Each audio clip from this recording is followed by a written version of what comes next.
Hello friends, welcome back to my channel. तो एक बार फिर से हाजिर हो गई हूँ मैं आप लोगों के समक्ष एक न्यू वीडियो के साथ।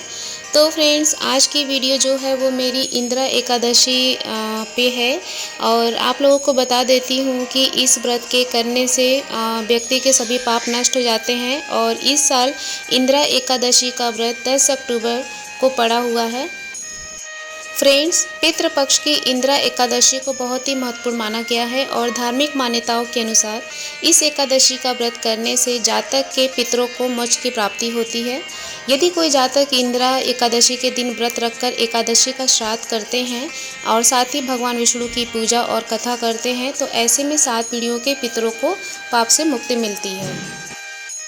फ्रेंड्स, इंदिरा एकादशी पे कथा जो प्रचलित है वो मैं आप लोगों को सुना रही हूँ। कथा के अनुसार सतयुग में एक इंद्रसेन नामक एक प्रतापी राजा थे जो कि महिष्मती नगरी में राज्य करते थे। उन्हें पुत्र पौत्र धन धान्य आदि सभी सुख प्राप्त थे। एक दिन नारद मुनि राजा इंद्रसेन की सभा में उनके मृत पिता का संदेश लेकर पहुँचे। नारद जी ने राजा इंद्रसेन को बताया कि कुछ दिन पहले उनकी भेंट यमलोक में राजा के पिता से हुई। राजा के पिता ने नारद जी को बताया कि उनके जीवन काल में एकादशी का व्रत भंग हो गया था, जिस कारण उन्हें अभी तक मुक्ति नहीं मिल पाई है और वह अभी भी यमलोक में ही हैं। यह संदेश सुनकर राजा को बहुत ही दुख हुआ और उन्होंने नारद जी से अपने पिता को मुक्ति दिलाने का उपाय पूछा। इस पर नारद जी ने उत्तर दिया कि अगर वह अश्विन माह में पड़ने वाली इंदिरा एकादशी का व्रत करेंगे तो इससे निश्चित ही उनके पिता को सभी प्रकार के दोषों से मुक्ति मिलेगी, साथ ही बैकुंठ की भी प्राप्ति होगी। राजा ने ऐसा ही किया और नारद जी से इस व्रत की विधि पूछी।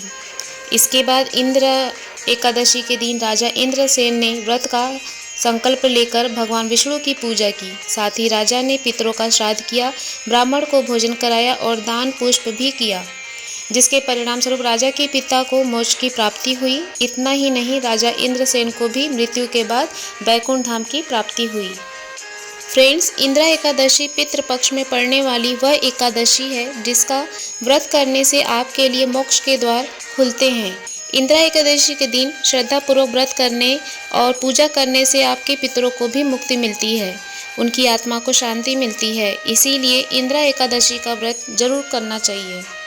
यह एकादशी का जो व्रत है यह काफ़ी खास माना गया है। इस दिन भगवान विष्णु की पूजा करने के लिए 7 पितरों का भी श्रद्धापूर्वक स्मरण किया जाता है और ऐसा माना जाता है कि इस दिन ब्राह्मणों को सम्मानपूर्वक घर बुलाकर भोजन करवाने और सामर्थ्य के अनुसार दान पुण्य करने से हमारे पूर्वज हमसे प्रसन्न होते हैं। फ्रेंड्स, इंदिरा एकादशी व्रत की कथा मैंने आप लोग को सुनाई। अब इसके बाद हम आते हैं बुध प्रदोष व्रत कथा पे। तो फ्रेंड्स, बता देती हूँ आपको कि बुध प्रदोष व्रत के दिन भगवान शिव और माता पार्वती के साथ विघ्नहर्ता भगवान गणेश जी की भी पूजा की जाती है और यह बुधवार के दिन इस बार पड़ने वाला है। और शास्त्रों ने बताया है कि इस व्रत के करने से जीवन में सुख समृद्धि के योग बनते हैं और ग्रहों नक्षत्रों का शुभ प्रभाव भी पड़ता है। बुध प्रदोष व्रत की कथा मैं आरंभ कर रही हूँ। बुध प्रदोष व्रत की कथा के अनुसार एक पुरुष का नया नया विवाह हुआ। विवाह के 2 दिनों के बाद उसकी पत्नी मायके चली गई। कुछ दिनों के बाद वह पुरुष पत्नी को लेने वहां गया। बुधवार को जब पत्नी के साथ लौटने लगा तो ससुराल पक्ष ने उन्हें रोकने का प्रयत्न किया।